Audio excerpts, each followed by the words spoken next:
Chamber Music Society, 3 o'clock here in the sanctuary.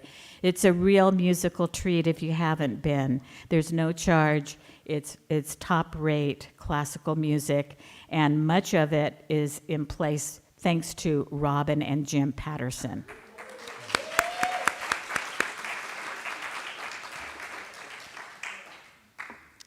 Remember a few years ago when we had some scammers got a hold of our email list and falsely solicited donations in the name of Reverend Steve? Well, they're back at it again. You may now receive an email soliciting gift cards from, supposedly, Minister Chloe. Please, this is a scam. Do not respond.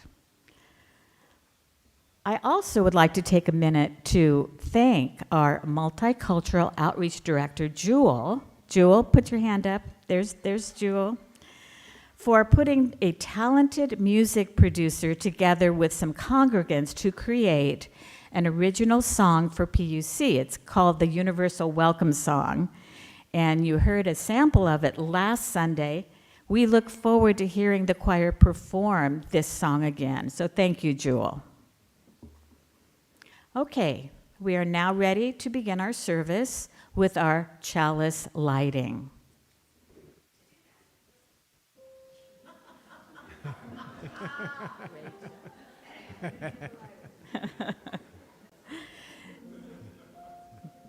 Fire consumes and casts a bright light. May our chalice flame consume our regrets for the past, our fears about the future, and our worries about today. May it light for us a path to joy and peace. So Minister Chloe has encouraged us to further develop our lay-led ministry. This means that we're going to be inviting more of our congregants to come up as guest speakers. Yay! Today, we're starting off with our longtime PUC member, Rachel Bruhnke. Hi, Rachel. Rachel is a high school teacher here in the South Bay, and she is here to take us on the journey that she has been on, to explain it to us, that led her to question the impact on the United States and the rest of the world of the Cold War. In fact, Rachel has founded the Cold War Truth Commission project. That was about 5 years ago. So she's going to tell us about this. She's kind of going to talk about this Cold War policy. Was it one of principles, or did it lead to weakened progressivism at home and abroad? After the service, there will be a discussion where people can interact more with Rachel and with Soren. Those of you interested, please meet in the library for further discussion. Okay, now we are ready for our first hymn. Please stand as you are willing and able to sing "Nothing But Peace Is Enough."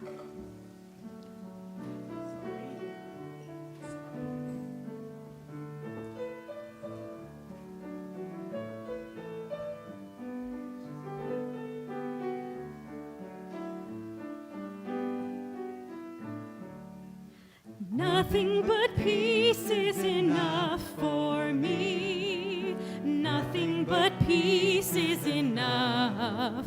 Nothing but peace is enough. Nothing but peace is enough for me. Nothing but peace is enough for me. Nothing but peace is enough. Nothing but peace is enough. Nothing but peace is enough for me. Nothing but peace is enough for me. Nothing but peace is enough.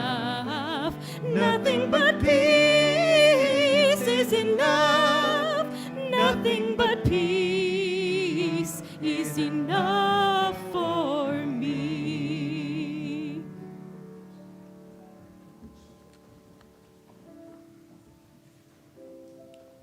We are now ready for our story for all ages.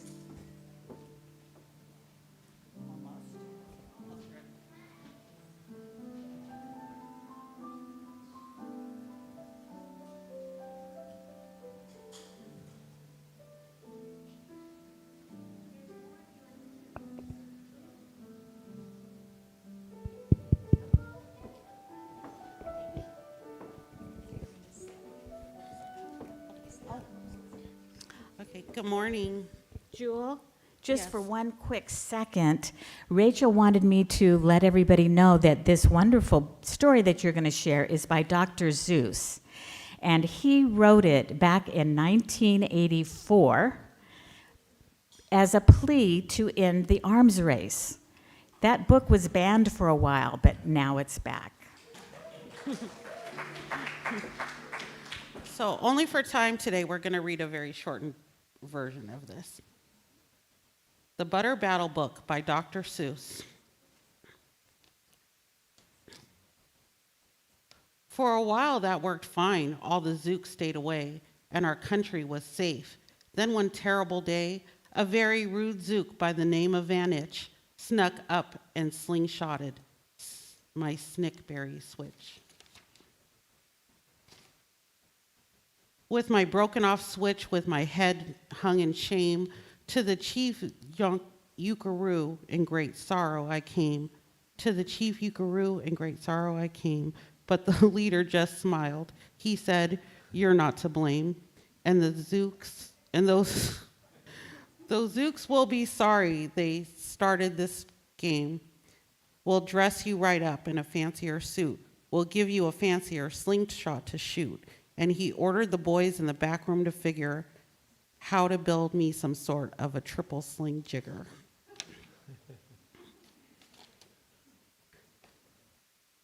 I'm unhappy to say he came back the next day in a spiffy new suit with a big new machine. And he snarled and he said, looking frightfully mean, "You may fling those hard rocks with your triple sling jigger, but I also now have my hand on the trigger. My wonderful weapon, the jigger rock snatch 'em. We'll fling 'em right back just as quick as we catch 'em. We'll have no more nonsense, we'll take no more gup from you Zooks, from you Ukes who eat bread with the butter side up." This is hard. Okay. I was racing pell-mell when I heard a voice yell, "If you sprinkle us Zooks, you'll get sprinkled as well." Van Itch had a sputter exactly like mine, and he yelled, "My blue gooer is working just fine, and I'm here to say that if you Ukes can goo Zooks, you'd better forget it, 'cause Zooks can goo Ukes." I'll explain it after. Okay. Okay. Grandpa leapt up that wall with a lupulous leap, and he cleared his hoarse throat with a bopulous beep. He screamed, "Here's the end of that terrible town, full of Zooks who eat bread with their butter side down." And that very instant we heard a clup clup of feet on the wall. Old Van Itch clupped up. The boys in his back room had made him one too. In his fist was another big boy boomeroo. "I'll blow you up," he yelled into pork and wee beans. "I'll butter side up you small smithereens." "Grandpa," I shouted, "be careful, oh gee, who's going to drop it? Will you or will he?" "Be patient," said Grandpa. "We'll see, we will see." All right, thank you guys. Let's sing out our kids.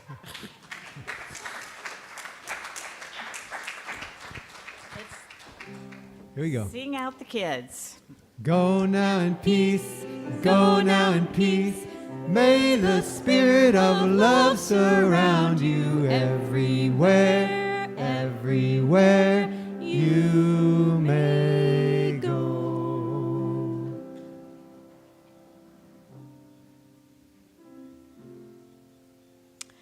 Now we enter the centering part of the service with one of our favorite hymns, Spirit of Life.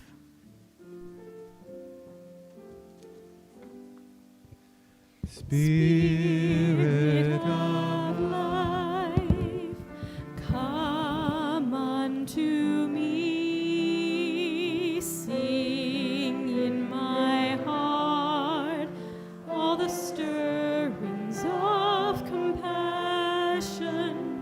Blow in the wind, rise in the sea, move in the hand, giving life the shape of justice.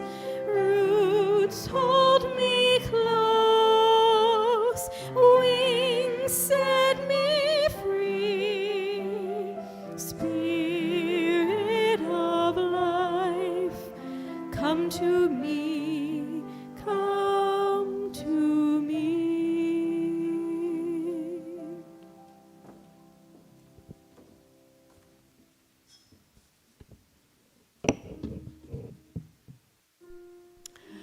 We will now enter into joys and concerns. So we have this time of sharing joys and sorrows with each other, knowing that we are invited to share our truths, whatever they may be, today. A sorrow shared is lessened. A joy shared is increased.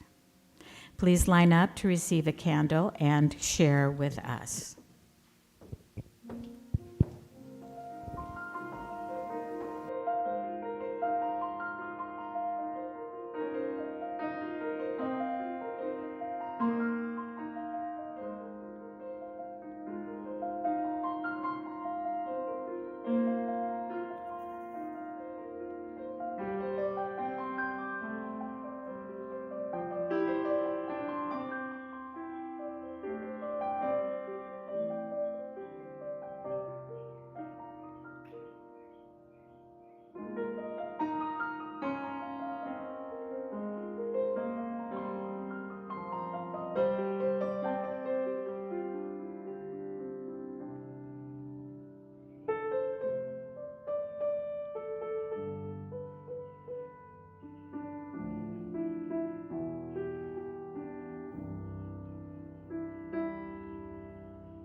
all unspoken joys and concerns.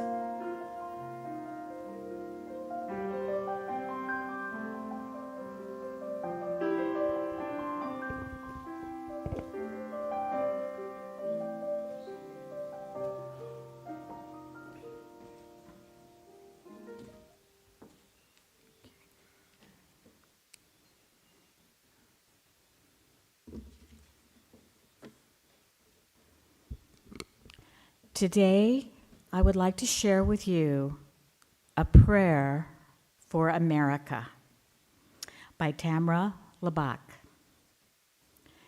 Spirit of life, we have been endowed with the rights of liberty, life, and the pursuit of happiness.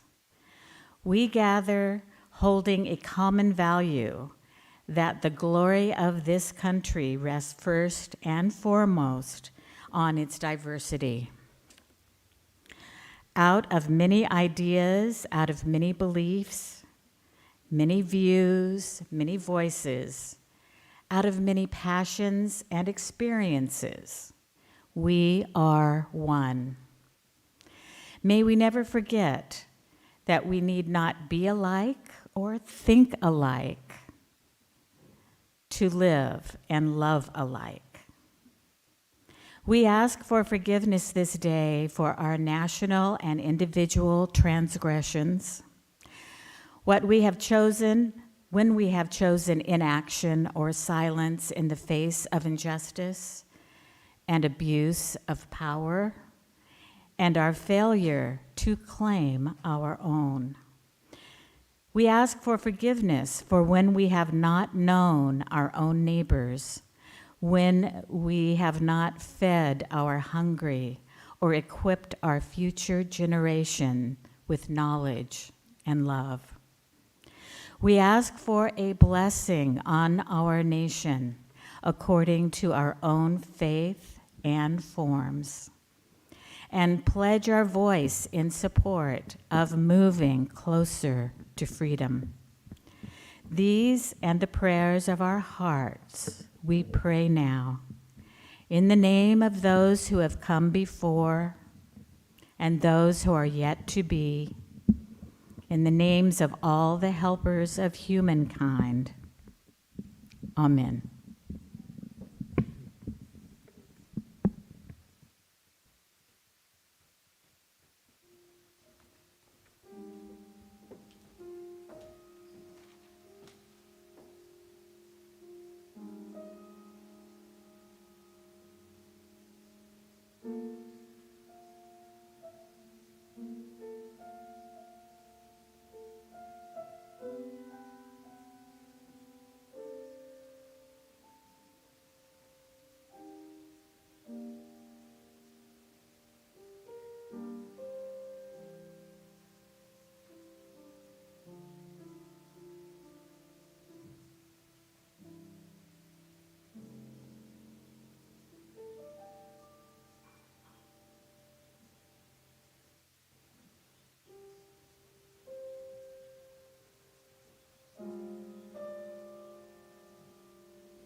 Today's topic being the Cold War, I want to reflect on an integral part of the Cold War, propaganda.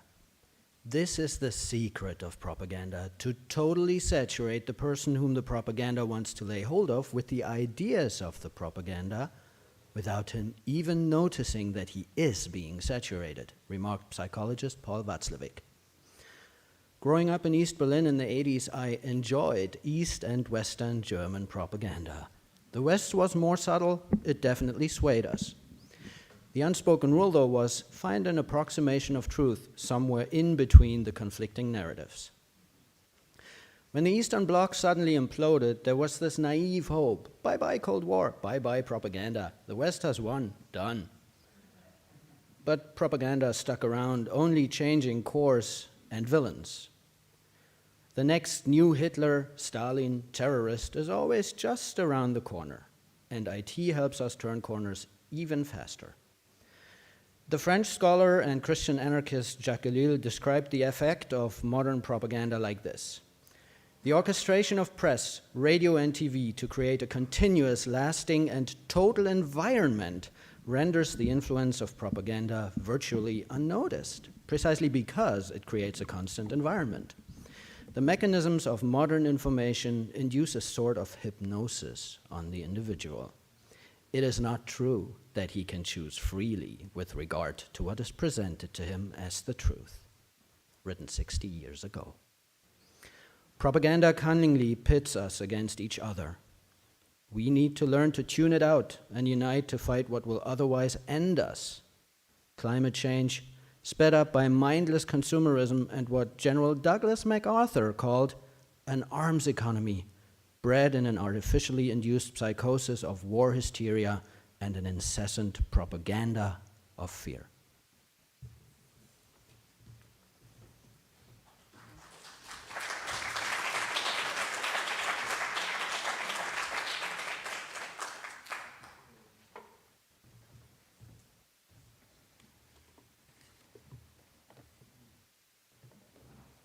Thank you. Hi, second home. I'm Rachel Bruhnke. I have been coming here ever since my baby was in diapers, and it's good to be home. Reverend John had just started when I started here, and I said, "Where do I sign?" And he said, "No, shop around a little bit." And I said, "Trust me, it's either here or nowhere." I was born a UU. Welcome to those of you who are new to this church, or maybe any church, and welcome my friends and everyone that we've known for so many years. I want to thank Kelly, who bravely took this on with me. I have a lot of slides. It's going to be very visual. I hope it works for you. I want to thank Leanne for doing all the hard work here, and for Chloe for allowing me to speak here today. Tracy for having the idea that my idea with Soren on having an open mic on the Cold War actually be a talk at this church. And to Jewel for the reading. And for the millions of victims of the global Cold War, who a Russian friend told me once he considered the biggest joke in history. A lot of us who follow the Cold War really don't think it ever ended, and it certainly was never cold from day one. I come at this talk from UU principles. Having been in this church for so long, that's kind of what guides me. Also, I've been in and around program all my life, 12 steps, family, known about it. Very principled way to live. And also in 1992, mostly because of our foreign policy, I left the Democratic Party and I joined the Green Party. And we have 10 key values, which help to lead me in a life that I try to have integrity with. So excuse me if anything I say today ruffles feathers or seems to disturb the peace. Actually, people like us are trying to make peace. And that's the issue with the propaganda, being constantly told that the peacemakers are the troublemakers. So my biggest, besides loving animals all my life, and community and world peace since a little girl, my biggest influence was my dad. He was a good-looking man, first of all. He was a Nazi hunter after World War II. His job was to tell a Nazi from a German refugee. And so I grew up with and was raised on a diet of anti-fascism and on a diet also of skepticism about what came after with the Cold War. Who was running the show in our country? Who was leading us into this Cold War? So the question is, how did we become more afraid of European-style socialism than European-style fascism? My dad always told me, Rachel, never forget. After the World War II, he came and he lived in New York during the 1950s. He says, Rachel, remember, the word was never communism. The word was godless communism. He said it was one word, and they used it to terrify the population, to create fear and loathing in the population around ideas that, looked out rationally. One could discuss and have differing opinions, but when you ratchet up the fear and loathing and the violence, it's impossible. You cannot attack. And it was an attack. It was a blitzkrieg of politics.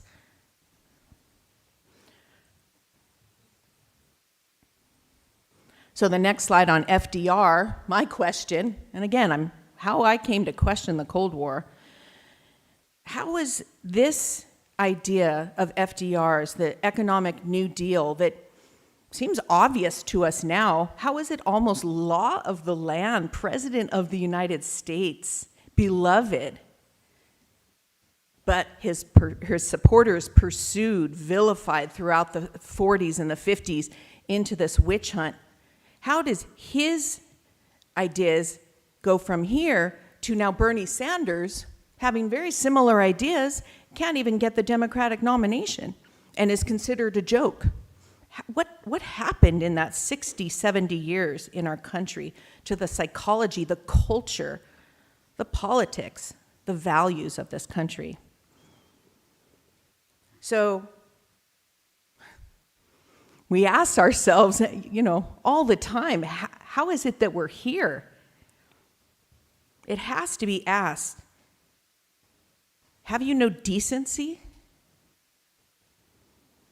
So as a high school student, I did a speech contest.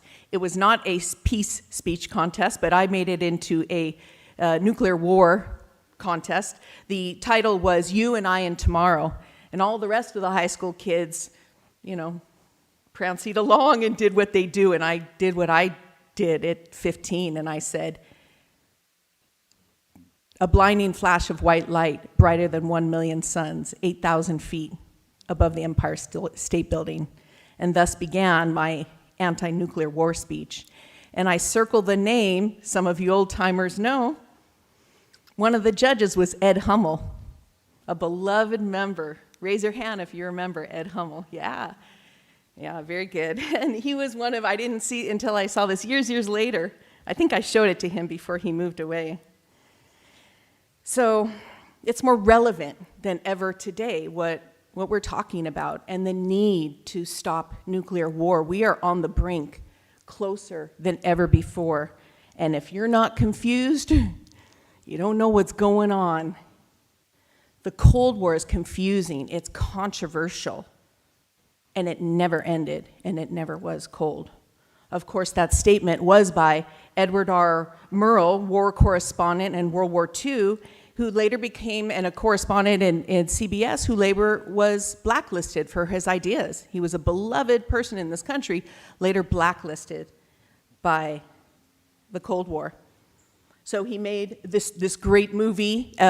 Some of you may see it. Maybe we'll show it, Kelly, one time. Great movie, Good Night and Good Luck. Another great movie of mine that I remember is very influential for me was Reds in 1981. And later on, I read the book that he wrote, Jack Reed, 10 Days That Shook the World, really influenced me. Did a lot of reading after that, which is what people need to do. Paul Robeson, totally vilified, excommunicated, died a tough death. And he's a friend of our own Hope Foy, whom we laud and raise up here. And so I'm with him, not with him. This is an amazing book. Probably one of the main reasons I'm here. A conspiracy so immense takes you through the entire decade or so of the insanity that many of you, lived through. You're old enough to have actually lived through it. How is it that he could terrify such a brave nation as ours? We're brave, audacious people, and he cowered people into not expressing what they felt. How is it that he could take his message around the country, that HUAC, the House Un-American Activities Committee, could go across the country, Kelly, across the country, spreading in small groups trials against people like us. We invite you afterwards, Soren and I, to have an open mic. How has the Cold War affected you? How has it belittled your values? How were you maybe threatened with a job? Whatever. What's your story? We invite you afterwards in the library. We invite you to tell your stories. And next, Nazi scientists here.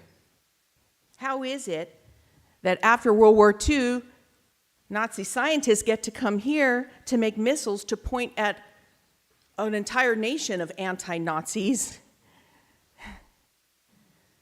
We had to be kicked and screamed to join the fight against fascism.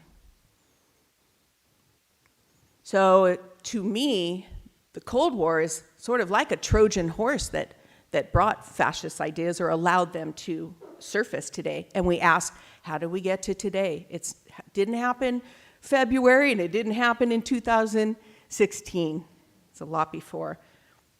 So if you're not confused, you don't know what's going on. How can friend become foe so quickly?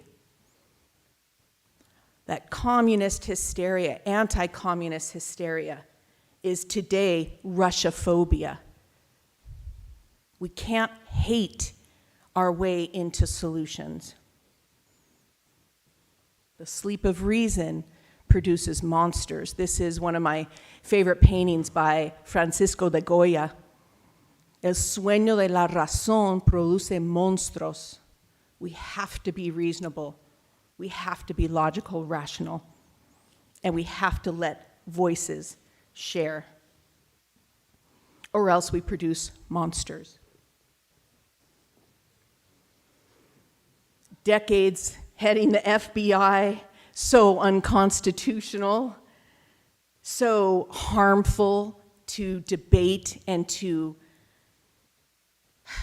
so many things in this country. And if he's an anti-communist, what am I supposed to think? If racial harmony is communism, I'm switching sides.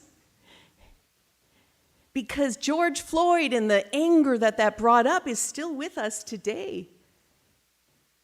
The peace and justice movements, trying to stop a war, trying to have racial equality, trying to have economic equality. All these people, targets.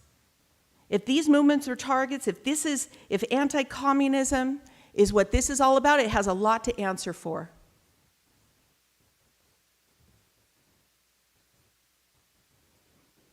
Everyone in the country now celebrates MLK Day, right?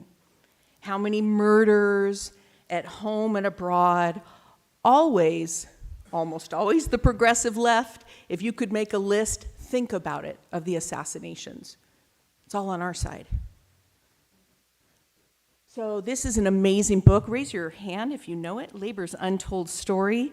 Glad to be sharing it. Thank you.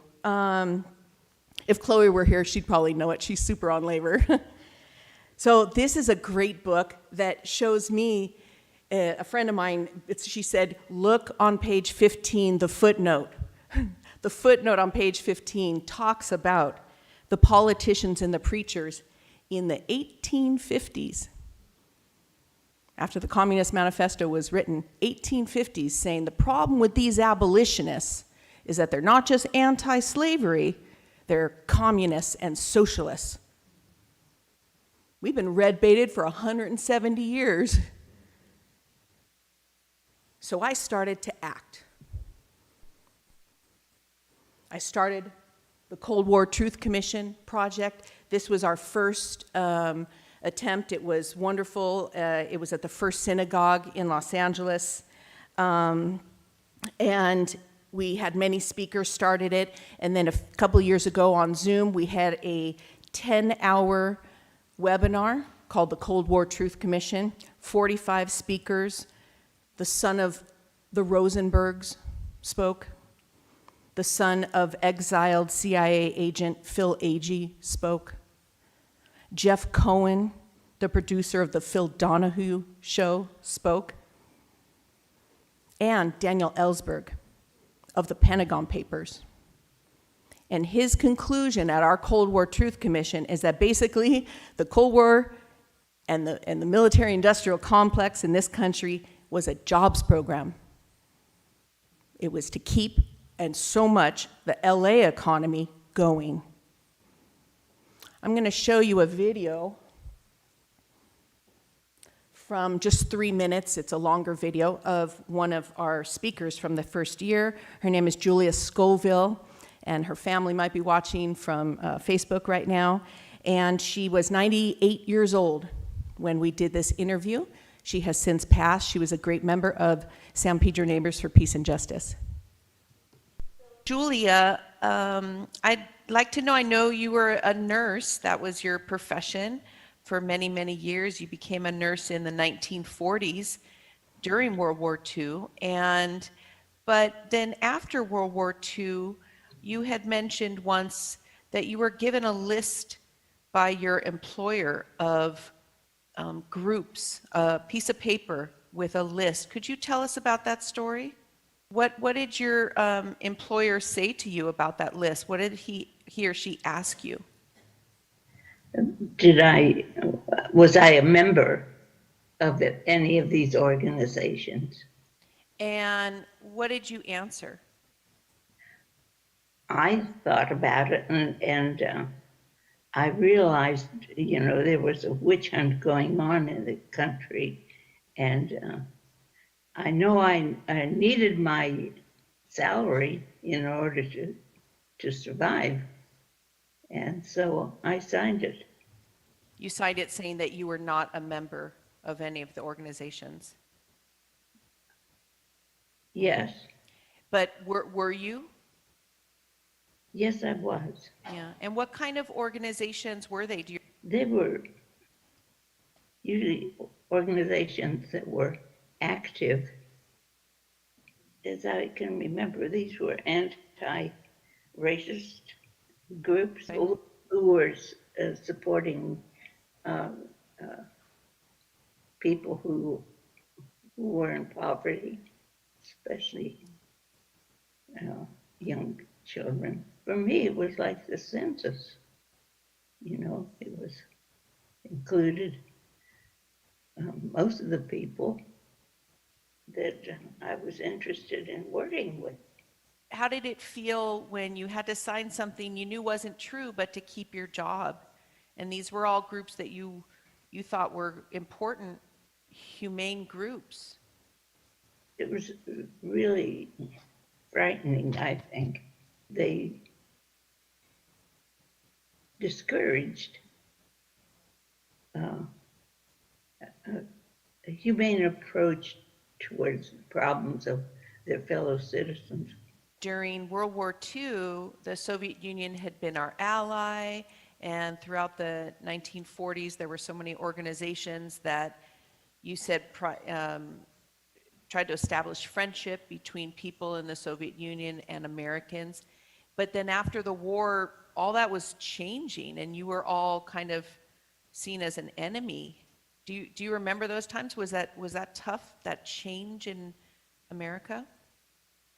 Yes, because most of us, or many of us, have been working for justice and humane conditions and anti-poverty. And so this was difficult. Yeah. Were you also at that time in the 40s working for racial equality? Yes, All of the organizations that you were made to kind of disavow. Do you think if those organizations had been allowed to continue working, as you say, for equality of the races and humane conditions for people, if all those organizations kept going, do you think America might be different or the world might be different today? I could see it being very different. Thank you. So the next slide shows Bob Farrell. He used to be our city council member. And he was also at our first Cold War Truth Commission. And he said something I hadn't really thought about. He says, you know, we realized there was so much picking off of the white people on the left that we looked around sometimes as black people and we lost our allies. And so it really put that black-white connection and people helping racial equality backwards. And today, the city council crisis, the crisis with black racism in the United States, in Los Angeles, racism against blacks, it goes all the way back. We can look at COINTELPRO here in Los Angeles. It's very important to get these voices out, the legacy in Los Angeles today. So Ronald Reagan shaped me. Here he is happily testifying at HUAC, House Un-American Activities Committee. Ronald Reagan in Central America was my Vietnam. Very, very foundational. We ask, how does the right-wing religion get so strong in America today? He invited in the front door of the White House, evangelicals and more godless communism talk. But, you know, not all religious people were allowed in the circles. Blaise Bonpane, speaking up for Central Americans, is a Maryknoll priest. He died a couple of years ago. The Jesuit priests that were killed, and the Cold War persecuted progressive religions and let the other extremist religions get stronger and stronger. I think you remember this picture of them. The 6 Jesuits and their housekeeper and young daughter were killed in El Salvador. Their murders set off a huge firestorm here in Los Angeles. I myself, I was a young woman, 22 years old. I got arrested 3 times, very proudly, with all the Latin American Solidarity people here. Latin America Solidarity, it can be considered a 40-year anti-war movement. Brian Wilson lost his legs. One of the founders of Veterans for Peace lost his legs trying to stop munitions going to Nicaragua. Brian Wilson, my first time at PUC was at a Nicaraguan event. This movie is maybe one of the best anti-war movies I've ever seen, Paying the Price for Peace. Guatemala, 200,000 people killed, mostly Mayans. Standing Rock is everywhere. It needs to be everywhere. My Peace Corps friends, when I used to be in the Peace Corps in Honduras, I thought, you know, we could be targets. The people, what we do is targetable in a crazy militaristic society. Next slide. My travels through South America make me question the Cold War. The 30,000 disappeared in Operation Condor in Argentina, and the CIA still gets to exist. And finally, go back one, please, Kelly. Finally, the Cuban kids. Going to Cuba helped me see a totally different Latin America than I had lived and traveled all throughout strong women, healthy kids, totally different. I'm not saying anywhere is perfect in any way, but I realized I cried that first trip, and I realized 500,000 people have been killed in Latin America, all to keep them from being like Cuba, and it wasn't okay. This speech that Fidel Castro gave in 1992, warning the world a generation ago on environmental destruction. And I question the Cold War for vilifying a country that screams about sustainability while we push catastrophic consumerism. So I take action. We're down here at the LA port saying that we cannot be occupying further Guantanamo base like we've been occupying for 110 years, and no one cares, no one thinks about it. It's just like LA Harbor. It's their second best harbor in the nation, and they haven't been able to use it for 110 years. The lies, the hypocrisy, the sleep of reason produces monsters, leading to another disastrous war. Shock and awe, putting bases in Saudi Arabia that led to the insanity of 9/11. And not just who did it, but who benefited. What has happened in the last 20 years in this country because of that? Can you see that whole thing? Raise your hand if you've seen, all the times we've seen this video, if you saw that sign. I didn't make this up. Okay, go look back at the videos. This sign at the top says, the true hidden enemy is communism. They don't care that they didn't win the election. That's not the point. They are raised in coups. We've all been raised in coups. A steady diet of fear and loathing. Militarism, Los Angeles economy. Our councilwoman just now is holding an event for youth in the military and how to recruit.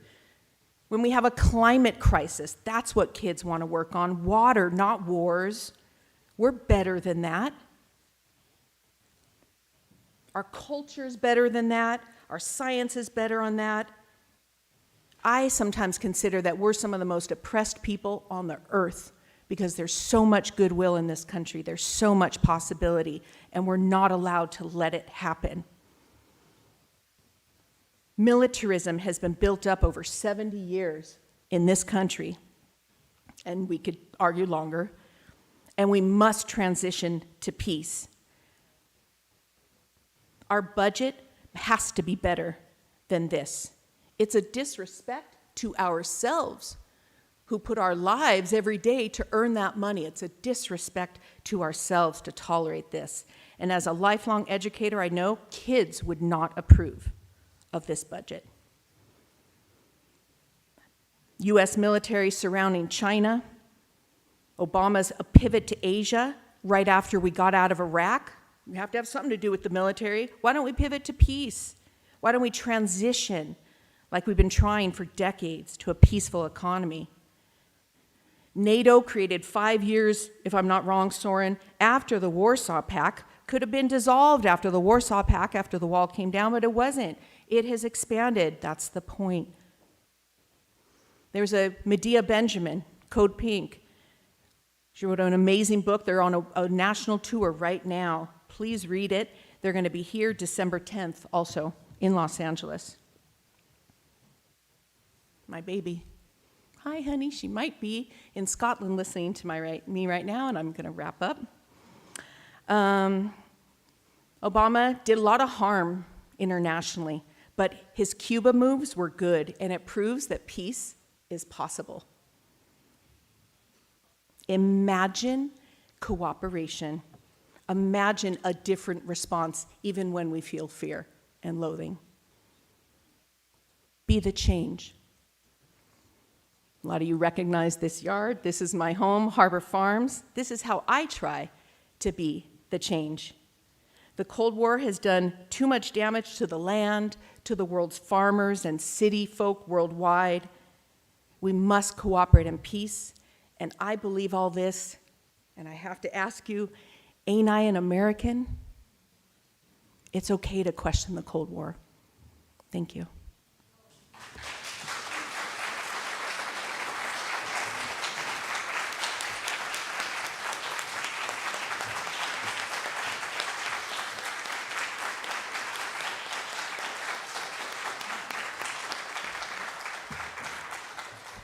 Thank you, Rachel. One of the privileges of our free church tradition is that we get to provide all the financial support for our many ministries from among ourselves. Generosity, therefore, is one of the spiritual values that we recognize and is central to our well-being. You are now invited to participate in the blessing of giving as the ushers come around and accept the gifts from the congregation. Thank you.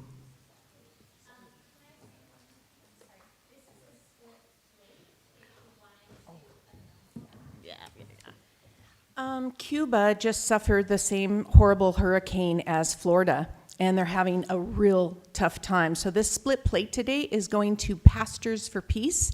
It's an American organization that helps bring peace between Cuba and the United States, and they are good directly there.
Please now join me in reciting the affirmation of gratitude. Let us be grateful when we are able to give, for many do not have that privilege. Let us be grateful for all those who share their gifts, for we are enriched by their giving. Let us also be grateful even for our needs, so that we may experience the generosity of others. Please stand one more time as you are willing and able to sing our closing hymn, There Is More Love Somewhere.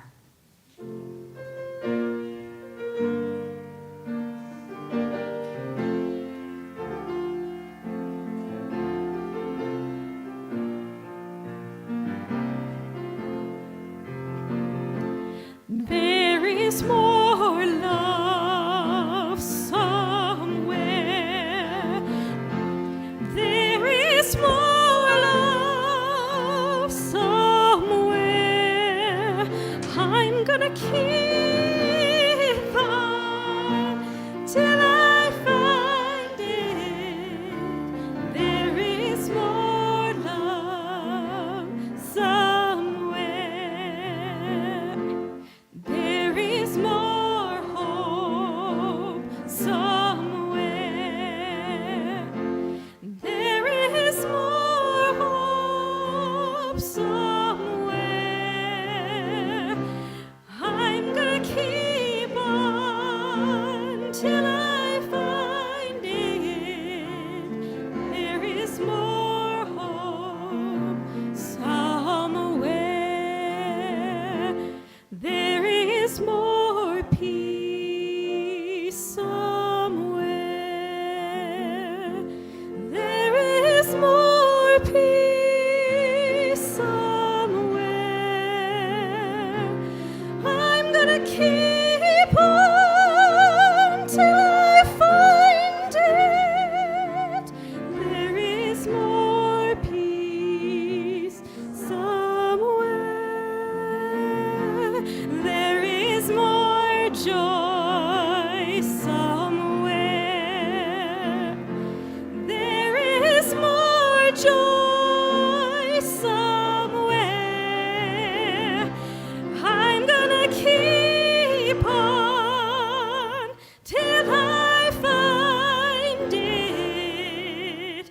There is more joy somewhere.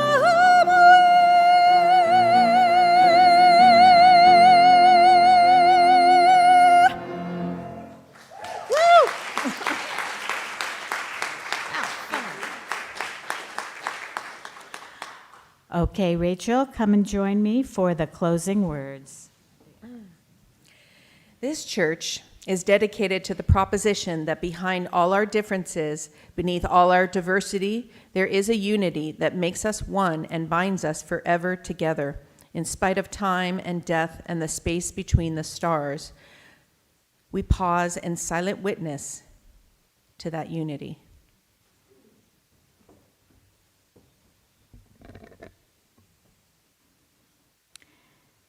May the blessing of love be upon you. May love's peace abide with you.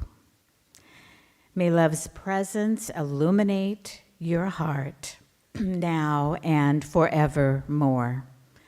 So be it. Amen. Shalom, salam, namaste, and blessed be. And now, our service truly begins. Postlude.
vivo estoy.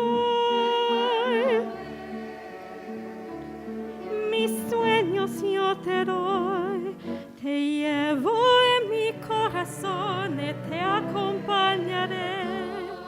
Unidos en nuestra canción, contigo estaré. Si sola crees estar y mi cantar te abrazar, aún en la distancia nunca vayas a olvidar que yo contigo siempre voy. Remember me. Que nuestra canción no deja de salir, solo con tu amor yo puedo existir. Que nuestra canción no deja de latir, solo con tu amor yo puedo existir. Que nuestra canción no deja de latir, solo con tu amor yo puedo existir. Que nuestra canción no deje de latir, solo con tu amor yo puedo existir. Que nuestra canción no deje de latir, solo con tu amor yo puedo existir.